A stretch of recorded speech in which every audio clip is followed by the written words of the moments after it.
Allah, how are you? We had a single man resist ICE agents and get away from them in our community. We sent a helicopter. In Polk County, Florida, Sheriff Grady Judd is once again making national headlines, this time for an overwhelming response to a single suspect who resisted federal immigration agents. We sent a helicopter, a drone, K-9, and 50 law enforcement officers to surround an area, and we found that guy who violently resisted ICE. According to Sheriff Judd, the incident unfolded when one individual violently resisted ICE officers and fled the scene. We found that guy who violently resisted ICE, and we locked him up in jail where he should have been. Rather than let the matter slide, authorities launched a full-scale operation. A helicopter circling overhead, drones scanning the area, a K-9 unit on the ground, and more than 50 law enforcement officers sealing off the perimeter. If you allow anarchists and criminals to run wild in your community, people will die. People will be shot. The suspect was located, apprehended, and taken into custody without further incident. Now let me say this. For other law enforcement leaders across this state and nation, you need to be standing up saying the same exact thing that I am. The sheriff used the episode to deliver a broader warning, saying that allowing anarchists and criminals to run wild in any community inevitably leads to violence, injuries, and even loss of life. Because when you have a breakdown of the rule of law, when you allow anarchists, criminals to take over the streets and attack law enforcement officers and then not send them help, that's a slippery slope, a real slippery slope. He contrasted Florida's approach with what he called lenient policies elsewhere, arguing that decisive enforcement protects both officers and the public. Supporters praise it as a model for how states should back federal immigration enforcement and deter disorder. We had a single man resist ICE agents and get away from them in our community.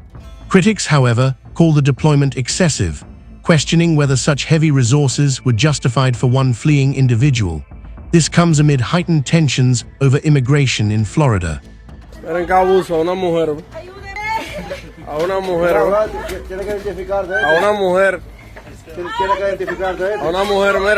Just weeks ago, Sheriff Judd and state officials held a press conference outlining aggressive efforts to identify, arrest, and prosecute undocumented individuals with criminal records. I'm telling you, folks, they're trying to demonize ICE. We work with them hand in glove every day. They are wonderful, dedicated, hardworking law enforcement officers, and they're not getting crap thrown at them in the state of Florida. They're not ginning up people that are not happy in the state of Florida because we're not putting them in that position in the state of Florida. Florida's 2025 immigration measures, backed by hundreds of millions in funding, have positioned the state as one of the nation's toughest on enforcement. And this same environment could be in every one of those states if the state had cooperated.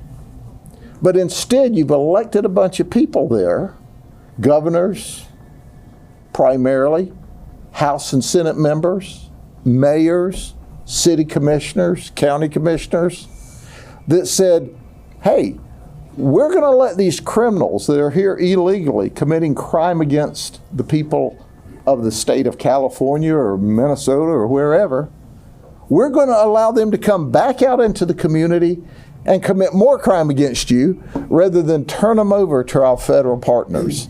That's why you're seeing all this scrum all over the nation. Sheriff Judd, known for his blunt style and high-profile press conferences, has long championed a zero-tolerance stance on crime and disorder. Hello, I'm Sheriff Grady Judd.